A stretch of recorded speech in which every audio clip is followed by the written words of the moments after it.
los años que siguieron a su demostración de la existencia de otras galaxias, Hubble se dedicó a clasificar sus distancias y observar sus espectros. En aquella época, se esperaba que las galaxias se movieran de una forma aleatoria y, por lo tanto, se esperaba hallar tantos espectros desplazados hacia el azul como hacia el rojo. Por ello, resultó una gran sorpresa descubrir que la mayoría de las galaxias parecían desplazadas hacia el rojo.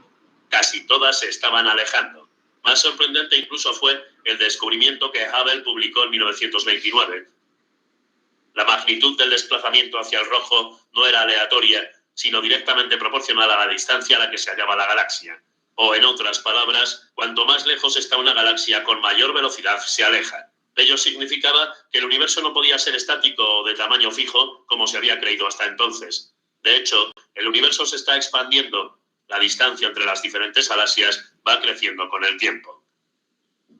El descubrimiento de que el universo se está expandiendo fue una de las grandes revoluciones intelectuales del siglo XX. Visto retrospectivamente, sorprende que nadie lo hubiera pensado antes. Newton y otros deberían haber advertido que el universo estático sería inestable, ya que si en alguna época el universo hubiera sido estático, la atracción gravitatoria mutua de todas las estrellas y galaxias no hubiera tardado en empezarlo a contraer. Incluso si el universo se estuviera expandiendo lentamente, la fuerza de la gravedad haría que finalmente dejara de expandirse, y también en este caso se empezara a contraer. Sin embargo, si el universo se estuviera expandiendo con un ritmo superior a un cierto valor crítico, la gravedad nunca sería lo suficientemente intensa para detenerlo y el universo se seguiría expandiendo indefinidamente. En cierto modo, es lo que ocurre cuando lanzamos un cohete desde la superficie de la Tierra. Si su velocidad es baja, la gravedad acabará por detenerlo y volverá a caer. En cambio, si tiene una velocidad superior a cierto valor crítico, de unos 11 km por segundo, la gravedad no será lo suficientemente intensa para hacerlo volver, y seguirá alejándose de la Tierra para siempre. Este comportamiento del universo hubiera podido ser predicho a partir de la teoría newtoniana de la gravedad en cualquier momento del siglo XIX, del XVIII o incluso a finales del XVII. Sin embargo, la creencia en un universo estático era tan firme que persistió hasta bien entrado el siglo XX. Incluso Einstein, cuando formuló la teoría general de la relatividad en 1915, estaba tan convencido de que el universo era estático que modificó su teoría para hacerlo posible, introduciendo en sus ecuaciones un factor espúreo denominado constante cosmológica. Esta constante tiene el efecto de una nueva fuerza antigravitatoria que, a diferencia de las otras fuerzas, no procedería de ninguna fuente en particular, sino que estaría imbuida en la misma fábrica del espacio-tiempo y, como consecuencia de ella, el espacio-tiempo tendría una tendencia innata a expandirse. Ajustando el valor de la constante cosmológica, Einstein podía variar la intensidad de esta tendencia y vio que era posible ajustarla de manera que anulara exactamente la atracción de toda la materia del universo, de modo que éste fuera estático. Posteriormente desautorizó la constante cosmológica y la calificó como el mayor error que había cometido. Como veremos más adelante, en la actualidad tenemos motivos para pensar que al fin y al cabo tal vez acertó al introducirla. Pero lo que debió de molestar a Einstein fue haber permitido que su creencia en un universo estático se impusiera a lo que su teoría parecía predecir, que el universo está en expansión. Solo una persona, según parece, decidió tomarse en serio esta predicción de la relatividad general. Mientras Einstein y otros físicos estaban buscando maneras de evitar el universo no estacionario de la relatividad general, el físico y matemático ruso Alexander Friedman empezó a trabajar para explicarlo. Friedman planteó dos hipótesis muy simples: que el universo tiene idéntico aspecto sea cual sea la dirección en que lo observamos, y que esto también sería verdad si observáramos el universo desde cualquier otro punto. A partir de estas dos únicas ideas, Friedman demostró, resolviendo las ecuaciones de la relatividad general, que no deberíamos esperar que el universo fuese estático. De hecho, en 1922, varios años antes del descubrimiento de Edwin Hubble, Friedman predijo exactamente lo que éste descubrió más tarde. En realidad, la suposición de que el universo tiene el mismo aspecto en cualquier dirección no es exactamente cierta. Por ejemplo, como hemos visto, las otras estrellas de nuestra galaxia forman una banda luminosa en el cielo estrellado llamada la Vía Láctea. Pero si miramos las galaxias distantes, parece haber más o menos el mismo número de ellas en cualquier dirección. de modo que el universo parece aproximadamente igual en todas direcciones, siempre y cuando lo consideremos a escalas suficientemente grandes en relación con la distancia entre galaxias e ignoremos las diferencias a pequeñas escalas. Imaginemos que estamos en un bosque en que los árboles crecen en posiciones aleatorias. Puede que en una dirección veamos el árbol más próximo a una distancia de 1 metro y en otra dirección lo veamos a 3 metros. En una tercera dirección podríamos ver grupos de árboles a 1, 2 y 3 metros de distancia. No parece que el bosque tenga el mismo aspecto en cualquier dirección, pero si debiéramos tener en cuenta todos los árboles en un par de kilómetros a la redonda, haríamos un promedio de estas diferencias y hallaríamos que el bosque tiene el mismo aspecto en cualquier dirección en que miremos. Durante largo tiempo, la distribución uniforme de estrellas fue justificación suficiente para la hipótesis de Friedman como una primera aproximación al universo real. Pero más recientemente, un accidente afortunado reveló otro aspecto en que la suposición de Friedman proporciona de hecho una descripción notablemente precisa del universo. En 1965, dos físicos americanos del laboratorio de la Bell Telephone en Nueva Jersey, Arno Penzias y Robert Wilson, estaban comprobando un detector de microondas muy sensible. Como hemos visto, las microondas son como las ondas de luz, pero con una longitud de onda de aproximadamente 1 centímetro. Lo que preocupaba a Penzias y Wilson era que su detector estaba captando más ruido del esperado. Descubrieron excrementos de pájaros en el detector y examinaron otras posibles fuentes de mal funcionamiento, pero no tardaron en descartarlas. El ruido presentaba la peculiaridad de ser igual durante el día y la noche y a lo largo de todo el año, aunque la Tierra girara sobre su eje y orbitara alrededor del Sol. Como la rotación y la órbita de la Tierra hacían que el detector apuntase en direcciones diferentes en el espacio, Penzias y Wilson concluyeron que el ruido procedía de más allá del sistema solar. E incluso, de hecho, parecía que procediera por igual de todas las direcciones del espacio.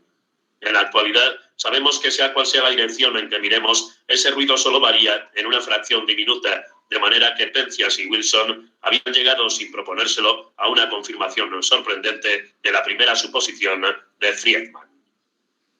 ¿Cuál es el origen de este ruido cósmico de fondo? Aproximadamente en la misma época en que Penzias y Wilson estaban investigando el ruido de su detector, dos físicos americanos de la cercana Universidad de Princeton, Bob Dick y Jim Peebles, también estaban interesados en las microondas. Estaban trabajando en una sugerencia formulada por George Gamow, que había sido estudiante de Alexander Friedman, de que el universo primitivo debería haber sido muy caliente y denso, brillando al rojo vivo. Dickey y Peebles sostenían que todavía debería ser posible observar el resplandor del universo primitivo porque nos estaría llegando en forma de luz procedente de regiones muy distantes, que solo ahora nos estaría alcanzando.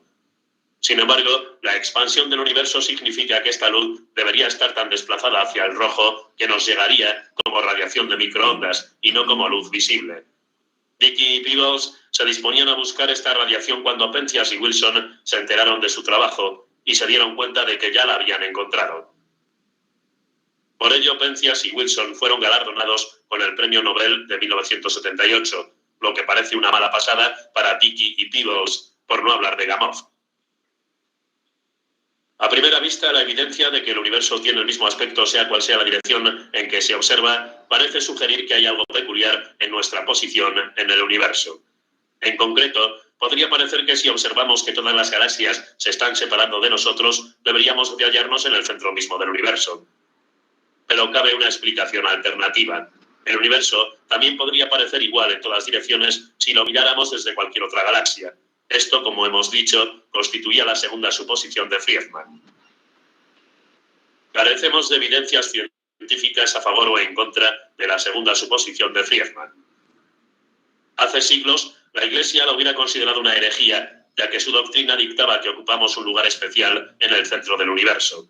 Pero actualmente admitimos la suposición de Friedman casi por la razón opuesta, por un cierto tipo de modestia. Creemos que sería muy sorprendente que el universo tuviera el mismo aspecto en todas direcciones a nuestro alrededor, pero no alrededor de otros puntos del universo.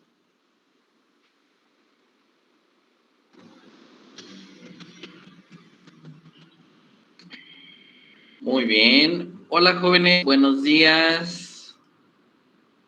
¿Cómo se encuentran el día de hoy? Buenos días, profe. Buenos días, profe. Buenos días, bienvenidas. Buenos días. Bienvenidos. ¿Alguna pregunta antes de iniciar, jóvenes? Antes de iniciar nuestra clase.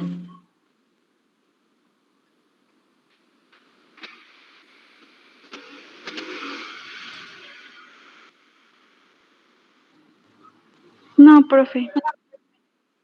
No, ¿todo bien?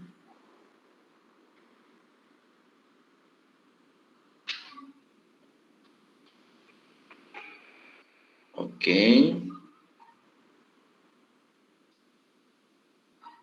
Bueno, pues vamos a iniciar nuestra clase. Recuerden que hoy toca ver un tema que es... a ver, permítame para compartir la pantalla.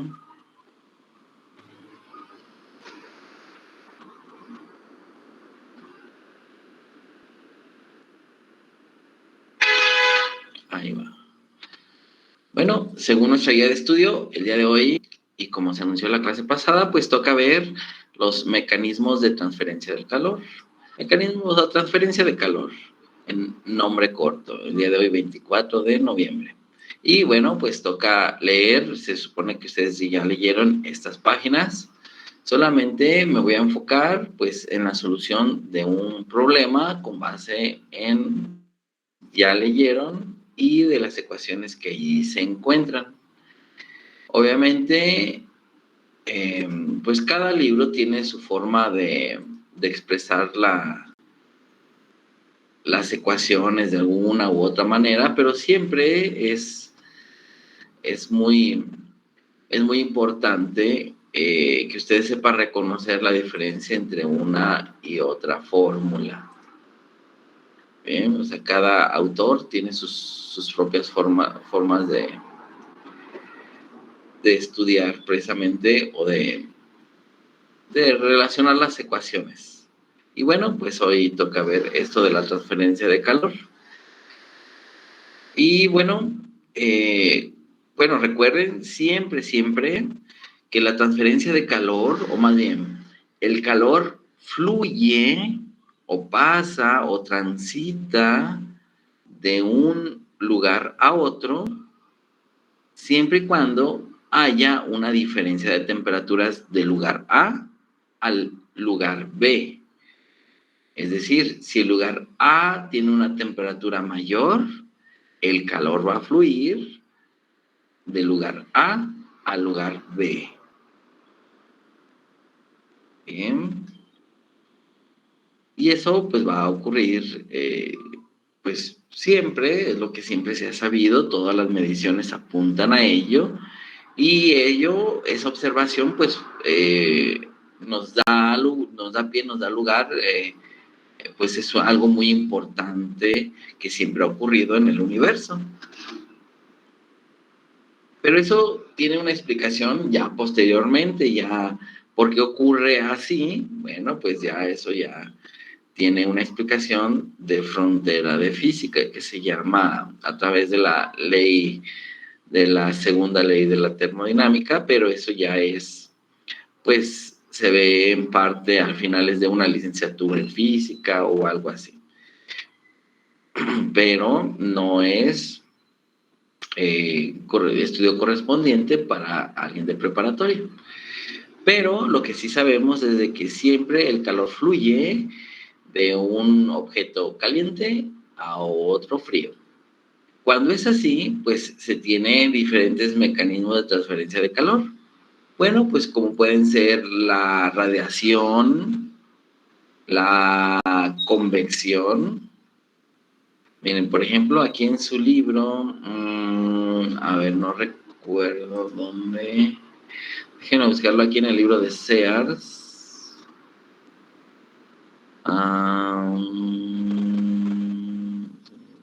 Calor. Temperatura y calor. A ver. En la clase pasada vimos algo parecido, la expansión térmica, cantidad de calor, calorimetría y cambios de fase, mecanismo de transferencia de calor. Miren, estamos hablando de la página 591, 592.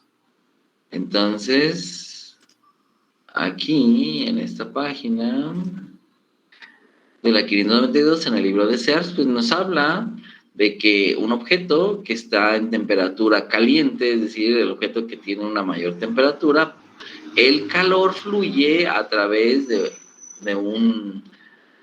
pues de algo que le lleve, puede ser el aire, puede ser un metal, pero es un conductor de calor y va a dar a un lugar frío.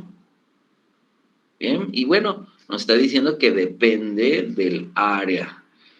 La corriente de calor, fíjate cómo nos llama, la corriente de calor se denomina H, y nos dice aquí, al duplicar el área transversal del conductor se duplica la corriente de calor, H es proporcional al área.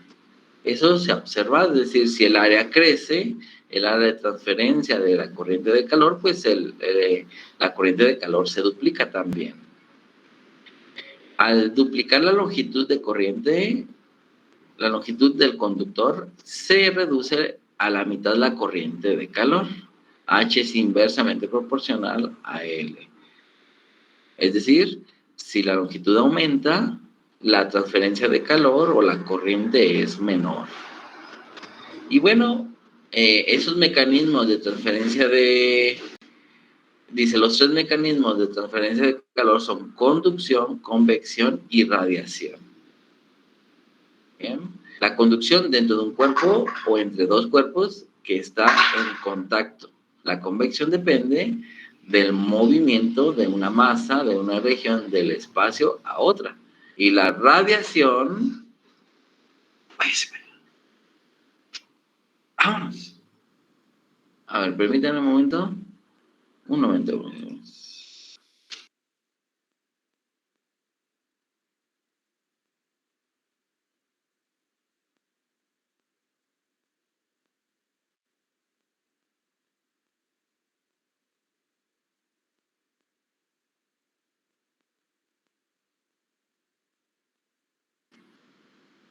Ok, ya, perdón.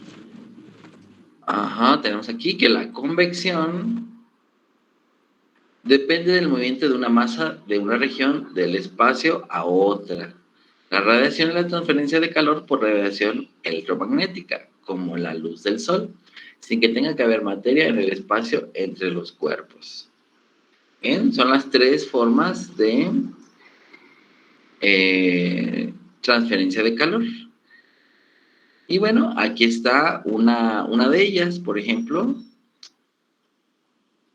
es la corriente de calor. Sí, depende de la corriente de calor, es decir, qué tanto calor fluye en qué tanto tiempo, depende de la diferencia de temperaturas, de donde vaya el objeto, y también del área transversal, pero eso es directamente, si aumenta, pues aumenta la conducción, la corriente de calor, pero si disminuye con la longitud. Si la longitud aumenta, la corriente de calor disminuye. Entonces, esta es la fórmula que nosotros vamos a manejar. Obviamente también este objeto pues depende de la cantidad del material en el que vaya a fluir el calor. Y esto es una constante que se llama constante de conductividad térmica y es asociada a la letra K minúscula. Por eso es que todas las letras ya están apartadas, jóvenes. O sea, por ejemplo, esta letra K, a veces uno lo simboliza con K de kilo o de 1000, pero ya está apartado, es decir, todas las letras en física, jóvenes, ya están apartadas, de tal manera que cuando ustedes ponen R igual a algo, con la intención de decir, mi respuesta es esta, no, esa R ya está apartada. R significa radio, o inclusive significa otra cosa también. Entonces, entonces es muy importante respetar las constantes. Esta K significa la conducción, la conductividad térmica en el material. Estamos hablando de aluminio, latón, cobre, etcétera, etcétera, por donde va a fluir. Obviamente hay materiales que sí fluye muy bien el calor. Por ejemplo, mira, nosotros tenemos en nuestra casa, pues a veces ollas de aluminio, bueno, algunas vasijas de cobre, pero fíjense bien, el metal que más transporta el calor es la plata. Le sigue el cobre, ¿bien? Y luego aquí, pues, los materiales que menos transmiten el calor, pues son, pues, el corcho, el fieltro, la fibra de vidrio, lana, la madera, quizá un poco, el ladrillo, sí transfiere calor el ladrillo, el tabique, el concreto, miren. Y bueno, algunos gases, pues tiene el aire, la conducción del calor del aire es muy pequeña. Es por eso que los tabiques nuevos que se están utilizando para la construcción de casas, pues son huecos, porque llevan aire allí dentro. Son bloques y hay como dos tubos de espacio tubular ahí dentro, y pues tú puedes ver a través de él, obviamente, de ese bloque, y obviamente porque allí lleva aire. Entonces, las casas nuevas se están construyendo con ese material. ¿Por qué? Porque allí hay al interior aire y el aire es uno de los materiales que conduce menos el calor, ¿verdad? A diferencia de los metales. Mucho menos. Entonces, y eso nos hace que la casa conserve una temperatura adecuada, que no se escape el calor, pero que tampoco entre mucho calor cuando el interior es frío. Y eso es agradable. Esa es una aplicación de la física que está en nuestras casas. Muy bien, pues bueno, vamos a, una vez explicada, si alguien tiene una duda, puede abrir su micrófono fácilmente para expresar su duda. Bueno, posteriormente vamos al ejemplo que tenemos aquí planteado. Tenemos una casa, tiene un revestimiento de madera de 1 centímetro de grosor con área superficial de 275 metros cuadrados. Es decir, una casa está completamente forrada de madera, digamos al interior. Yo quisiera pensar de que toda la casa es de madera. Si es así, bueno, tenemos una casa completamente de madera. De un grosor de 1 centímetro, pues bueno, es muy poco. Pero recuerden que este problema tiene efectos didácticos. Obviamente, si tú haces una casa de madera, completamente de madera, pues el revestimiento, el grosor debe de ser pues un poco más ancho, de al menos 1 pulgada o 2 pulgadas, ¿verdad? Para que tenga seguridad. Pero bueno, aquí nos indica que es de 1 centímetro de grosor, con área superficial de 275 metros cuadrados, es decir, es una caja completa de 275 metros cuadrados. La temperatura al interior de la casa es de 19 grados Celsius y al exterior es de 1 grado Celsius. ¿Cuál es la tasa de pérdida de energía a través de las paredes? Es decir, ¿cuál es la corriente de calor que hay del interior al exterior?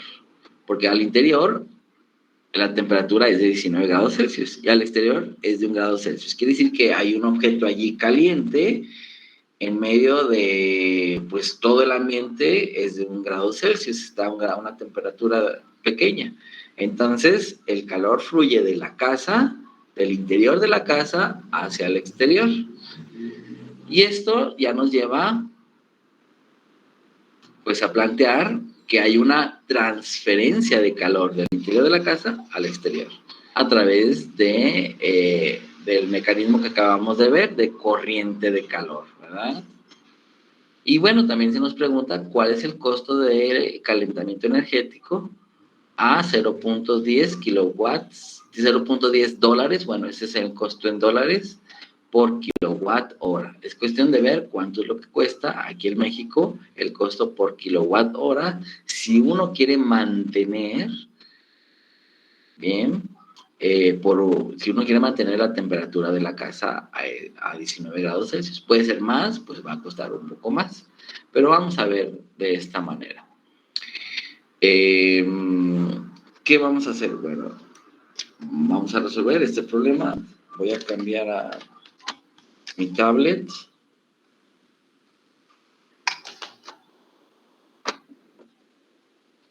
Un momento.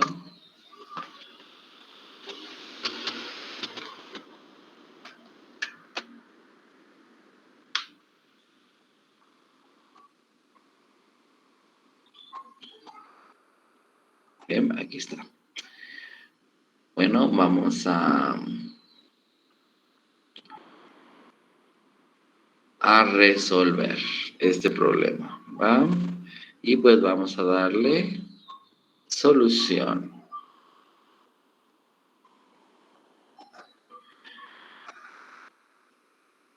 Solución. Bueno, pues vamos a dibujar una casa. Bueno, es una casa completamente de madera. La madera, pues, bueno, es de color café. Pero pues bueno, yo sé que ustedes son buenos para dibujar. Yo no tanto. Pero es de igual manera una casa, tiene 2 ventanas. Bien, tiene una puerta. Ahí está. Bien, la casa es completamente de madera. Y nos indica, de una vez voy a anotar los datos, nos indica que tiene un revestimiento de madera, es decir, una pequeña distancia, el grosor de la madera, es decir, lo que tiene que atravesar el calor es de 1 centímetro. Bien. Luego, que tiene un área superficial, es decir, toda el área de la superficie de la madera, de todo, es de 275 metros cuadrados. ¿Bien? Luego, la temperatura al interior de la casa, vamos a llamar la temperatura al interior, una I sub I, es de 19 grados Celsius. Bien. Y la temperatura al exterior, vamos a llamar una temperatura sub E, es igual a 1 grado Celsius. Ahí está.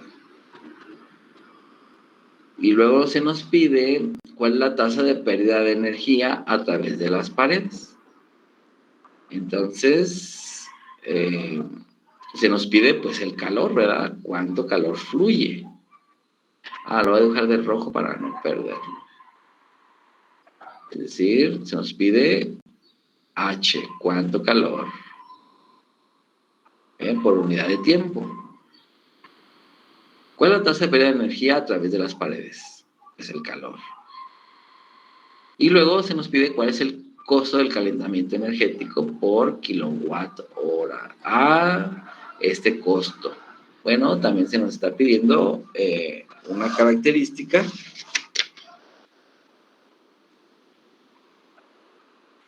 Pues sí, el calor, ¿verdad? El costo del calentamiento, es decir, el calor. O sea, es decir, cuánto calor fluye. para poder sacar el costo energético. En un momento vamos a ver cómo se realiza eso. Bien, bueno, aquí están los datos que están baseados directos del problema, pero hay algo que no está en el dato del problema. Y es precisamente la constante de conductividad térmica del material. ¿Cómo saberlo? Bueno, sabemos que tiene un revestimiento de madera, es decir, es madera. Y nosotros ya en el libro vimos que la madera tiene un valor de 0.12 a 0.04. Bueno, pero ¿cuál vamos a tomar? Pues bueno, vamos a tomar... déjame ver... 0.12. Vamos a tomar la más pequeña. 0.12. ¿Qué unidades? Watts sobre metro por Kelvin. Bien. ¿Qué quiere decir eso? Pues vamos a tomar de esa manera la constante que se requiere. Bien. Entonces, la anotamos en nuestros datos. La constante K que se requiere es 0.12. ¿Qué unidades? Watts sobre metro por Kelvin. Ojo, esta K es mayúscula y esta K es minúscula, ¿bien? Kelvin es la unidad de temperatura. Bueno, pues ahí está. ¿Hay que convertir algunas unidades? Sí, hay que convertir. Mira, la distancia de grosor de la madera, que es de 1 centímetro, la vamos a tener que convertir a metros. ¿Cómo se convierte? Bueno, pues tomamos 1 centímetro y lo volvemos a escribir. 1 centímetro. Bien.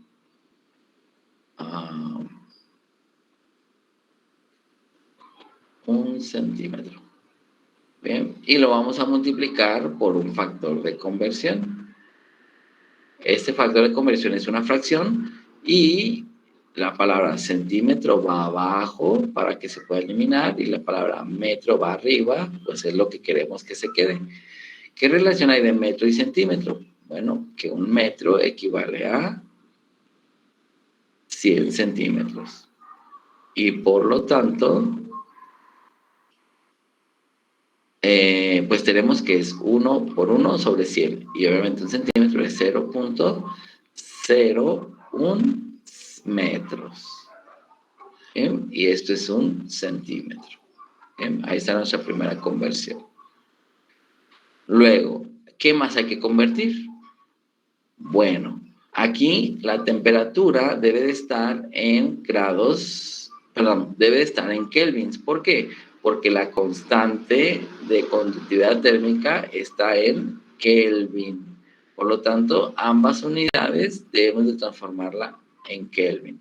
Entonces, por ejemplo, 19 grados Celsius es igual a 19 grados Celsius más 273.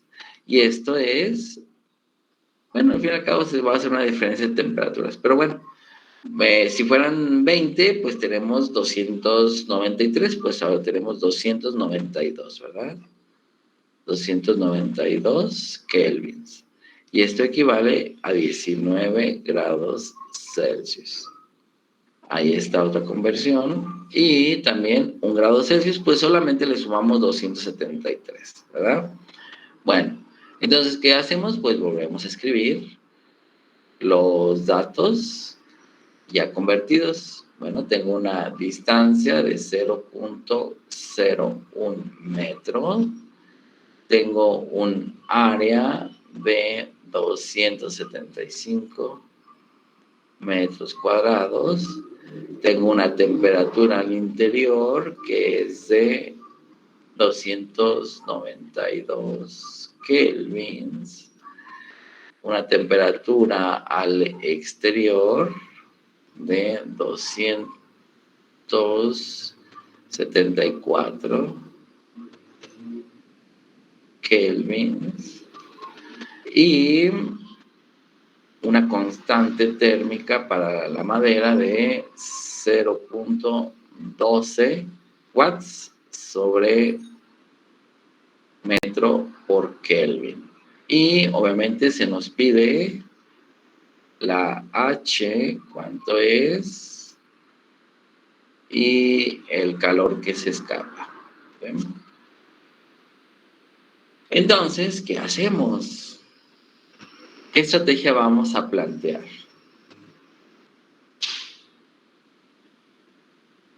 Bien, pues bueno, vamos a tomar siempre nuestra ecuación. Entonces, tomamos nuestra ecuación.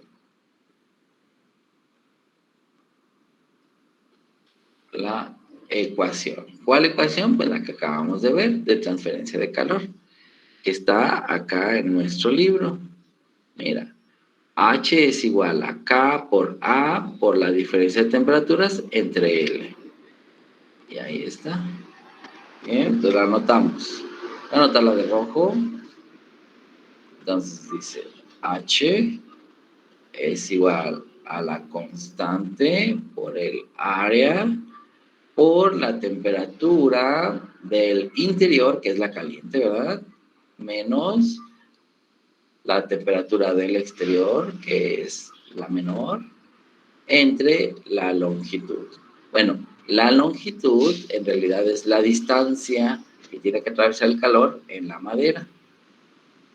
Es esta D. Y esta es nuestra ecuación adaptada. Y entonces, pues bueno, tenemos K, sí, tenemos A también, las diferencias de temperaturas se pueden obtener y la distancia, sí, pues tenemos todo para calcular. Entonces, pues ahí ya directamente sustituimos, ¿verdad?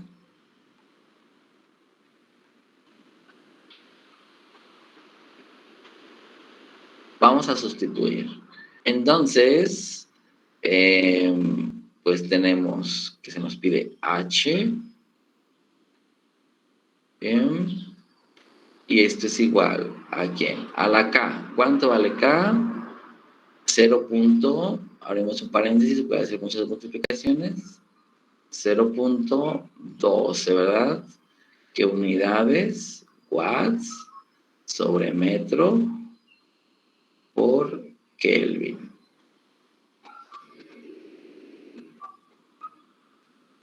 Bien, ahí está. Después, cierra y multiplicamos por quién. Por el área, que vale 275 metros cuadrados, ¿verdad? Se cierra.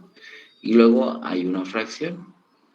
La temperatura al interior, que son 292 kelvins, menos la temperatura al exterior, que es 274 kelvins. Entre la distancia. ¿Cuál distancia? Pues el grosor de la madera, es decir, 0.01 metros. ¿Bien? Y bueno, vamos a multiplicar todo eso. Obviamente la diferencia de esto, pues son 18. Es decir, como también es 1 a 1 en Kelvin y centígrados, pues ¿cuántos son 19 menos 1? Pues son 18. Bien, 18 kelvins en este caso. 18 entre 0.01 por 275 por 0.12, les va a salir aproximadamente 59.4. Entonces, esto es 59.4. ¿Qué unidades? Bueno, vamos a ver las unidades. Mira, aquí abajo, tienes metro cuadrado, que se va a ir con un metro de acá, pero también hay un metro aquí abajo, es decir, los de abajo se multiplican. Tienes abajo metro cuadrado y arriba también. Por lo tanto, metro cuadrado se va a ir. Luego, kelvins. Esta unidad de Kelvin también se va a ir con esta diferencia. Y solamente nos va a quedar watts. Entonces, esta unidad, o sea, es decir, H, es decir, la corriente de calor o el flujo de calor, se mide en watts. Y eso es nuestra respuesta. H. Ahí está. Ahora bien, eso tú recuerdas que la unidad de watt, lo voy a poner aquí aparte, como una coma. Voy a poner así. Es decir, la unidad de medida de watts, esto cuando tú pones entre corchetes el signo igual significa se mide. Es decir, el watt se mide en joules sobre segundo. Joules es la medida de energía entre el tiempo, es decir, el watt o la potencia es lo mismo decir que joule sobre segundo. Es otra manera de decirlo. Y esto, joule sobre segundo, es una unidad de medida de watt. Bueno, joule sobre segundo quiere decir, si es una unidad, pues quiere decir que estás dividiendo el calor entre el tiempo. Eso nos lleva a ver, a deducir cuál es la fórmula de Q. Q, voy a ponerlo de rojo, pues dada esta explicación en que se mide joule sobre segundo, pues Q, es decir, H, es igual a Q sobre el tiempo, ¿verdad? Entonces, eso nos lleva a decir que si tú multiplicas, entonces, que si tú multiplicas por H, es decir, por un día, recuerden que nos está pidiendo, bueno, ¿cuál es el costo del calentamiento energético en kilowatt por hora? Bueno, vamos a hacerlo por un día. Es decir, ¿cuánto nos cuesta mantener la casa a 19 grados Celsius en un día? En un día significa que tú tienes un tiempo de 24 horas, que a su vez son 86.400 segundos. Por lo tanto, Q es igual a H por T, ¿verdad? Y entonces, pues tenemos ya, sustituimos ahí, es decir, Q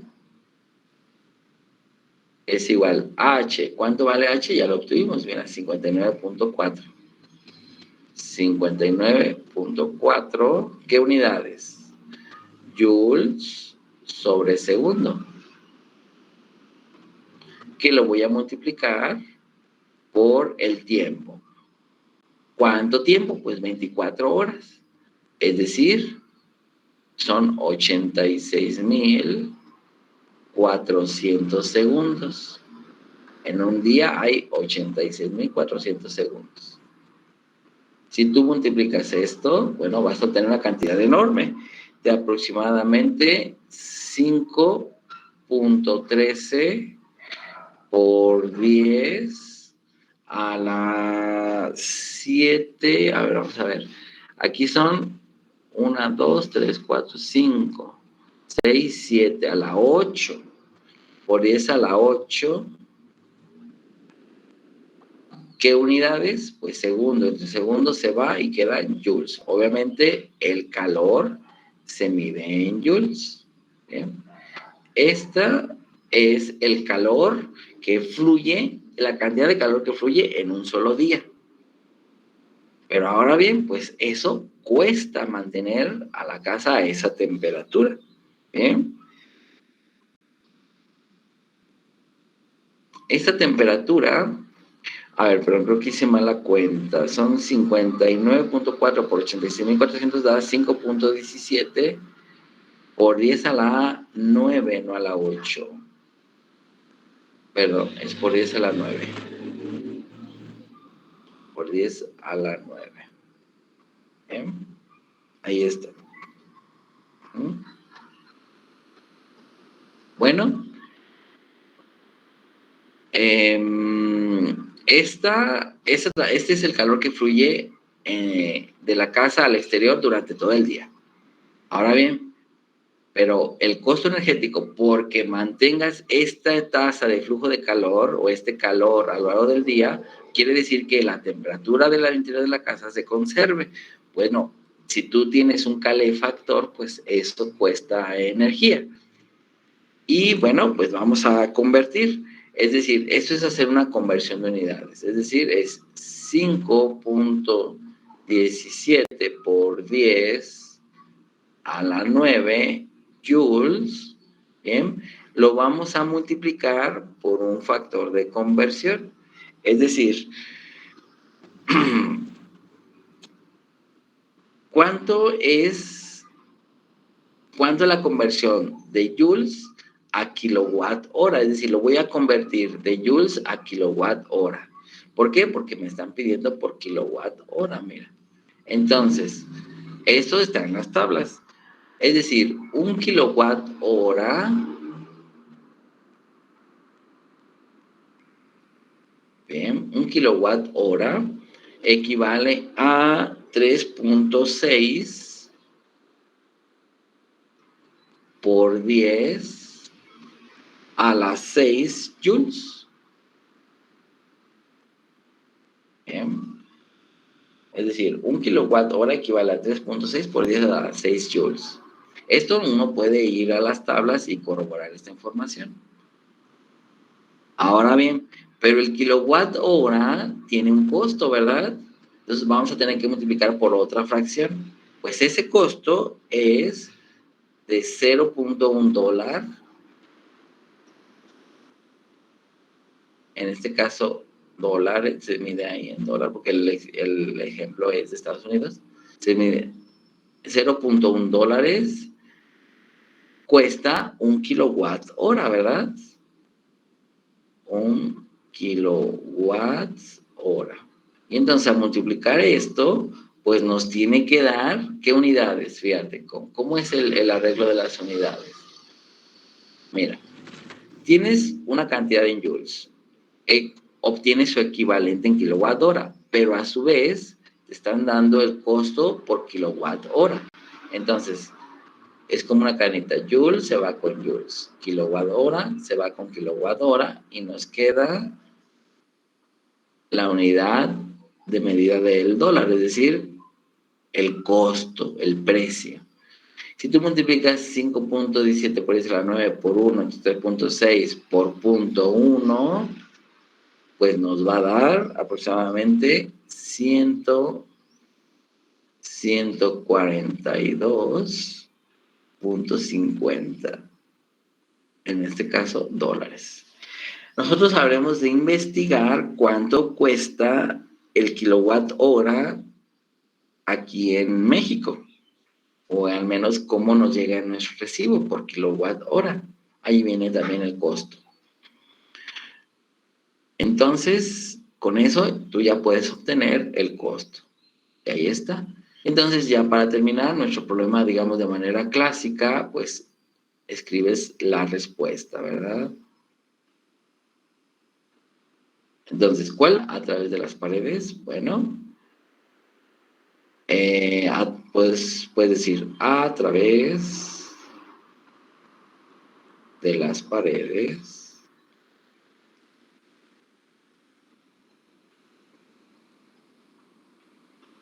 fluyen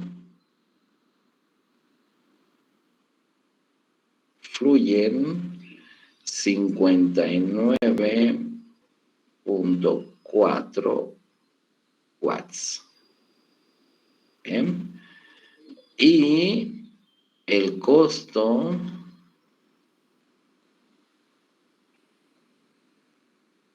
¿bien? Y el costo energético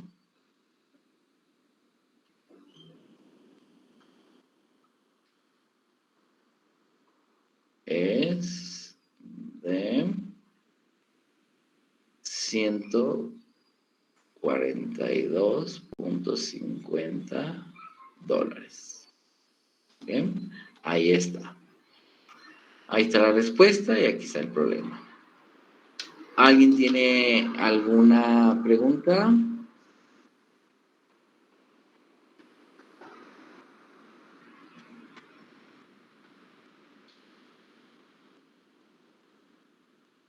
¿Alguien tiene alguna pregunta, jóvenes? Déjenme compartirles con su...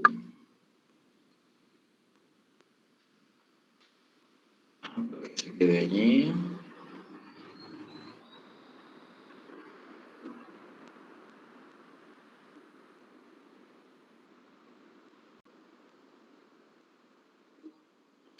¿Alguien tiene alguna pregunta acerca de este problema?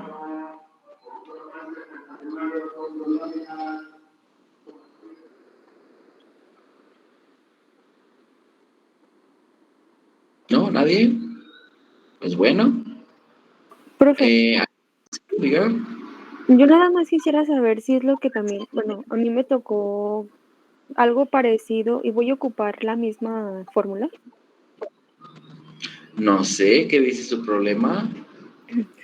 En algunas casas se encuentra una ventana de 1.0 metro cuadrado con un vidrio de 5 milímetros de grosor, con coeficiente de conductividad térmica de K igual a 0.84, bueno, dice W sobre MK, y luego Sí, inciso A.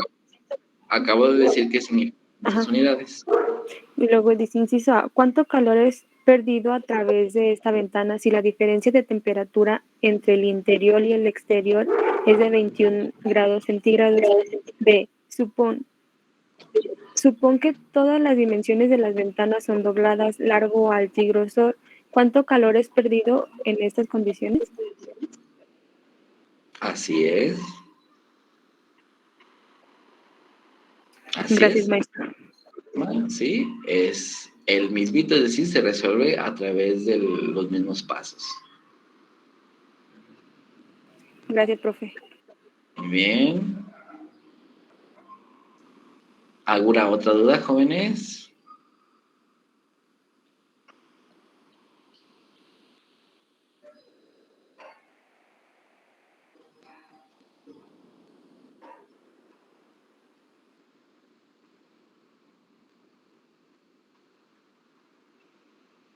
¿Alguna duda, pregunta?